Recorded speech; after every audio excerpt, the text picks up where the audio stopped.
وراودته التي هو في بيتها، اور پھسلانے کی کوشش کی اس عورت نے جس کے گھر میں وہ تھے، وہی عزیز مصر کی بیوی، وہ ان پر فریفتہ ہو گئی۔ فی بیتها عن نفسه، ان کے جی سے پھسلانے کی کوشش کی، انہیں گناہ پر آمادہ کرنا چاہا، یہاں تک کہ وغلقت الابواب، ایک موقع پر اس نے دروازے بند کر دیے، وقالت حیت لک، اور بولی کہ جلدی کرو۔ قال معاذ اللہ، حضرت یوسف نے فرمایا اللہ کی پناہ طلب کرتا ہوں، انہ ربی احسن مثوایا، یہاں ربی دونوں طرف جا سکتا ہے، ایک تو اللہ کی طرف بھی، دوسرے یہ کہ میرا آقا، یہ لفظ جو ہے آقا کے لیے، بادشاہ کے لیے بھی اس صورت میں بار بار آیا ہے کہ میں خیانت کروں اپنے آقا کی، اس نے میرے ساتھ بہترین سلوک کیا ہے، اچھی طرح رکھا ہے، میں یہ بھی نہیں کر سکتا، اور یہ بھی ہو سکتا ہے اللہ نے سارا بندوبست کیا ہے، اللہ ہی نے تو سارا مکنہ لیوسفا، تو دونوں طرف یہ لفظ جا سکتا ہے۔ معاذ اللہ انہ ربی احسن مثوایا انہ لا یفلح الظالمون، گناہ گار اور ظالم لوگ جو ہیں فلاح نہیں پایا کرتے۔ وَلَقَدْ ہمت بِهِ وَهَمَّ بِهَا، اور وہ تو ان کی طرف لب کی، یا یوں سمجھیے کہ اس نے تو ارادہ کیا اس کا، وَهَمَّ بِهَا لَوْلَا أَن رَأَىٰ بُرْهَانَ رَبِّهِ، اور وہ بھی کرتا اگر نہ دیکھ لیتا اپنے رب کی ایک دلیل، یعنی یہ کہ یوسف جوان بھی تھے، یوسف جو ہیں پھر بہرحال انسان تھے، طبع بشری کی بنیاد پر ان کے اندر بھی وہ ایک داعیہ پیدا ہو سکتا تھا، لیکن اللہ تعالیٰ کا خاص انتظام یہ ہوا کہ کوئی خاص اس وقت اللہ نے انہیں اپنی ایسی نشانی دکھائی، برہان دکھائی۔ روایات میں یہ آتا ہے کہ دیوار پر حضرت یعقوب علیہ السلام کی شکل ظاہر ہوئی اور وہ انگلی سے اشارہ کر رہے تھے کہ باز رہنا، تو یہ تورات کے اندر ہے۔ تو بہرحال قرآن مجید بھی کوئی اس کی یعنی نفی نہیں ہے اس میں، بلکہ ہو سکتا ہے رَأَىٰ بُرْهَانَ رَبِّهِ، تو یہ اللہ کی طرف سے یہ بات دکھا دی گئی ہو، یہ کوئی انہونی بات نہیں۔ اور یہ ایک بات کو وَلَقَدْ ہمت بِهِ وَهَمَّ بِهَا، تو یہاں پہ لولا رَأَىٰ بُرْهَانَ، وہ بھی بڑھتے ہیں، یعنی یہ کہ یہ چیزیں جو ہیں بہرحال جہاں تک فطرت انسانی کا تقاضا ہے، اس میں ثابت قدم رہنا آسان کام نہیں ہے۔ كَذَلِكَ لِنَصْرِفَ عَنْهُ السُّوءَ، اور یہ اس لیے کہ ہم پھیر دیں اس سے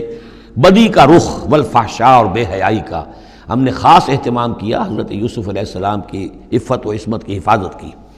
انہ من عبادنا المخلصین، یقیناً وہ ہمارے بڑے مخلص بندوں میں سے تھے۔ یہ مخلص اور مخلص کا فرق نوٹ کر لیجئے، مخلص اس میں فاعل ہے، خلوص کرنے والا،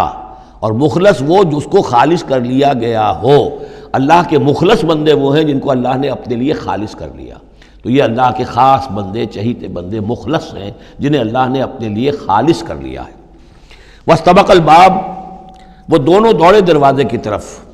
یعنی حضرت یوسف علیہ السلام نے اس کی نیت بری دیکھی اور دیکھا کہ وہ تلی ہوئی ہے، اس کے اوپر شیطان کا بھوت سوار ہے، تو وہ دروازے کی طرف لپکے کہ میں بھاگ جاؤں، پیچھے وہ دوڑی۔ قالت وقدت قمیصہ من دبر، اور دوڑ میں اس میں یہ ہوا کہ اس نے جو پیچھے سے پکڑنے کی کوشش کی حضرت یوسف کو، تو ان کا کرتا جو ہے اس کے ہاتھ میں آ گیا اور وہ پھٹ گیا۔ حضرت یوسف دوڑ رہے ہیں، پیچھے سے وہ کرتے کا دامن جو ہے پھٹ گیا۔ وہ الفیا سیدہا لدی الباب، اور اچانک ہو سکتا ہے غیر متوقع طور پر، وقت ایسا نہ ہو عام طور پر آنے کا، اس کا جو شوہر تھا، اس کو دونوں نے دیکھا کہ وہ دونوں دروازے کے اوپر وہ موجود ہے۔ پایا ان دونوں نے اس کے شوہر کو، اس کے سردار کو، اس کے آقا کو، اس کے شوہر کو لدی الباب، دروازے کے پاس۔ قالت ما جزاء من اراد باہلک سوءا، اب دیکھیے یہ ہے وہ کہ جو عورت کے جو چلتر جس کو کہتے ہیں مشہور، فوراً جو اس نے پیترا بدلا ہے، اس نے کہا اپنے شوہر سے مخاطب ہو کر، بڑا سوچو کیا سزا ہونی چاہیے اس شخص کی جو تمہاری بیوی کے ساتھ بدکاری کا ارادہ کرے، یعنی یہ کہ یہ جو یوسف ہے یہ مجھ پر گویا کہ مجرمانہ حملہ کرنا چاہتا تھا اور میں نے اپنے آپ کو بچایا ہے۔ قالت ما جزاء من اراد باہلک سوءا الا ان یسجن، اس کی سوا کیا سزا ہو سکتی ہے کہ اسے جیل میں ڈال دیا جائے، اور عذاب العلیم، یا اسے کوئی اور دردناک عذاب دیا جائے۔ اب ظاہر ہے اپنے دفاع کے لیے حضرت یوسف کو کچھ نہ کوئی بیان تو دینا تھا۔ قال ہی راودتنی عن نفسی، انہوں نے صاف بیان کر دیا کہ خود اس نے مجھے گناہ پر آمادہ کرنا چاہا تھا اور پھسلانا چاہا تھا مجھے میرے جی سے۔ وشہد شاہد من اہلہا، اب یہ کہ وہاں کوئی اور تھا، کوئی شخص کہ جو تھا اس عورت، وہ زلیخا اس کا نام آتا ہے تورات میں، قرآن میں کہیں نہیں ہے، امراۃ العزیز تو آتا ہے، اس عزیز کی بیوی، بڑے افسر کی بیوی، لیکن یہ کہ اس کا کوئی رشتہ دار بھی وہاں آن موقع پر موجود تھا، تو اس نے قرائن کی جو گواہی ہوتی ہے، سرکمسٹانشل ایویڈنس، اس کی بات کی۔ انہوں نے کہا کہ اگر تو اس کا کرتا پھٹا ہوا ہو،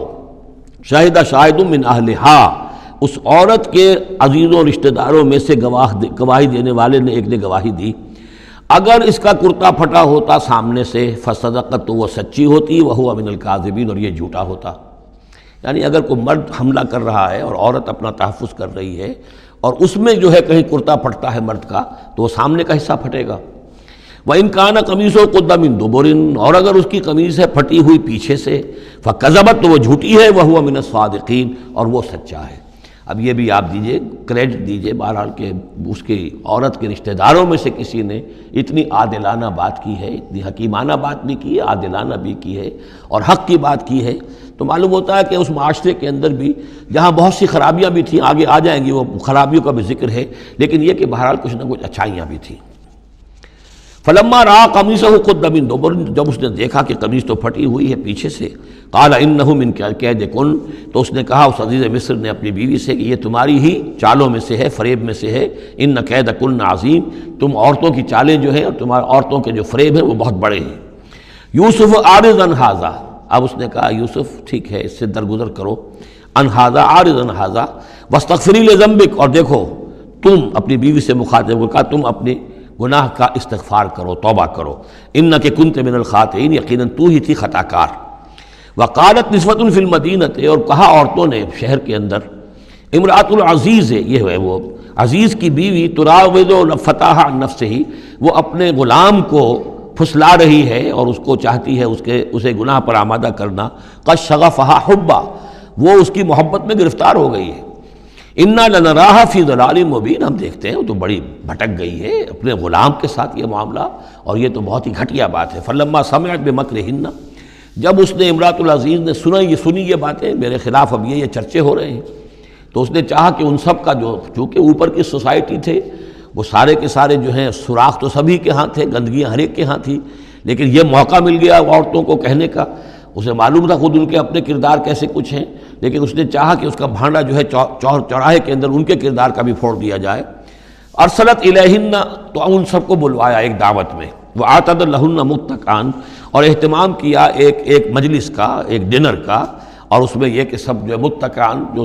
سہارا لے کر بیٹھے ہوئے ہیں، وآتت کل واحدۃ منہن، اور ہر عورت کو اس نے ایک چھری اس کے سامنے رکھی، سکینن، ایک چھری، جب کوئی پھل وغیرہ ہوں گے اس کے ساتھ چھری بھی سب کو دی گئی ہے۔ وقالت اخرج علیہن، اور کہا کہ اے یوسف ذرا نکلو ان کے سامنے، برآمد ہو، ان کے سامنے آ جاؤ۔ فلما رأینہ، تو جب ان سب نے اس کو دیکھا، اکبرنہ، تو ششدر رہ گئیں، وقطعن ایدیہن، اور ان سب نے اپنے ہاتھ کاٹ لیے۔ اس میں ایک کا تو کسی کا غلطی سے ہاتھ کٹ گیا ہوگا، چوک گئی ہوگی، دیکھ کر ایک دم جو چونکی کہ یہ اس قدر حسین و جمیل، یہ تو انسان نہیں معلوم ہوتا یہ کون ہے، تو اس کا ہاتھ کٹا۔ اس کی طرف حضرت یوسف متوجہ ہوئے ہوں گے، خون اس کے کچھ نہ آخر وہاں خادم کی حیثیت سے تھے کہ اس کے کوئی مرہم پٹی کریں، تو ہر ایک نے یہ چاہا کہ یہ التفات اس کا میری طرف بھی ہو، تو سب نے اپنی انگلیاں کاٹی۔ قطعنا، اب یہاں پر یہ غلطی سے بات نہیں ہو سکتی، اس لیے کہ یہ قطع یقطع تقطیعا باب تفعیل ہے، اس تفعیل کے اندر تو اہتمام اور پوری طریقے سے کوئی ارادہ کر کے کسی کام کو کیا جاتا ہے۔ اپنے ہاتھ کاٹ لیے۔ وَقُلْنَا حَاشَا لِلَّهِ مَا هَذَا بَشَرًا، ان کہا کہ حاشا للہ، یہ شخص یہ تو آدمی نہیں ہے، ان هَذَا إِلَّا مَلَكٌ کریم، یہ تو معلوم ہوتا ہے کہ کوئی بہت ہی بزرگ فرشتہ ہے۔ قالت فَذَلِكُنَّ الَّذِي لُمْتُنَّنِي فِيهِ، تو اس نے کہا یہ ہے وہ جس کے بارے میں تم مجھے ملامت کر رہی تھی اور مجھ پر جو ہے تم تان کر رہی تھی۔ وَلَقَدْ رَاوَدتُّهُ عَن نَفْسِهِ، اور میں نے اسے یقیناً پھسلانا چاہا، گناہ پر آمادہ کرنا چاہا، فَاسْتَعْصَمَ، لیکن وہ جمع رہا، وہ قائم رہا، وہ مستقیم رہا، اس نے اپنی عفت اور عزت کی حفاظت کی۔ وَلَئِن لَّمْ يَفْعَلْ مَا آمُرُهُ، اور اگر اس نے نہ کیا وہ جو میں اسے حکم دے رہی ہوں، لَيُسْجَنَنَّ، تو وہ لازماً قید میں پڑے گا، وَلَيَكُونَ مِنَ الصَّاغِرِينَ، اور یہ کہ بہت ہی چھوٹا ذلیل اور خوار ہو کر رہے گا۔ اس سے آپ اندازہ کر لیجئے کہ اس اونچی سوسائٹی کا اخلاقی طور پر اس وقت کیا حال ہو چکا تھا، کس دھڑلے سے یہ کہہ رہی ہے، اور ان کی تمام بیگمات کا بھی جو مسئلہ تھا وہ بھی سامنے آ چکا، اور اس میں ظاہر بات ہے کہ اسی دھڑلے کے ساتھ اس کا اعلان کرنا اپنے گناہ کا، کوئی اس میں حجاب محسوس نہیں کر رہی۔ قال رب السجن احب الی مما یدعوننی الیہ، حضرت یوسف نے دعا کی پروردگار مجھے قید زیادہ پسند ہے اس چیز سے جس کی طرف یہ مجھے بلا رہی ہیں۔ وَإِلَّا تَصْرِفْ عَنِّي كَيْدَهُنَّ، اور اگر اے پروردگار تو نے مجھ سے دور نہ کر دیا ان کی چالوں کو، ان کی فریبوں کو، اسمو الیہن، ہو سکتا ہے میں بھی ان کی طرف مائل ہو جاؤں، واکم من الجاہلین، اور میں جاہلوں میں سے ہو جاؤں۔ فاستجاب لہ ربہ، تو اللہ تعالیٰ نے، اس کے رب نے اس کی دعا کو قبول کیا۔ فصرف عنہ کیدہن، اور ان سب کی عورتوں کی جو چالیں تھیں ان سے ان کو بچا لیا۔ انہ هو السمیع العلیم، یقیناً وہی ہے سننے والا اور جاننے والا۔ ثم بدا لہم من بعد ما رأوا الآیات، پھر یہ بات ان پر واضح ہو گئی، منکشف ہو گئی جب یہ ساری نشانیاں دیکھ لیں۔ لَيَسْجُنُنَّهُ حَتَّىٰ حِينٍ، کہ عافیت اسی میں ہے کہ کچھ عرصے کے لیے اسے جیل میں ڈال دیا جائے۔ پبلک سیفٹی کا معاملہ یہی ہے، مصلحت عامہ کا تقاضا یہی ہے۔ ہم اپنی عورتوں کو تو سنبھال کے نہیں رکھ سکتے، لیکن پبلک سیفٹی کے لیے اس کو جیل میں ڈال دینا چاہیے۔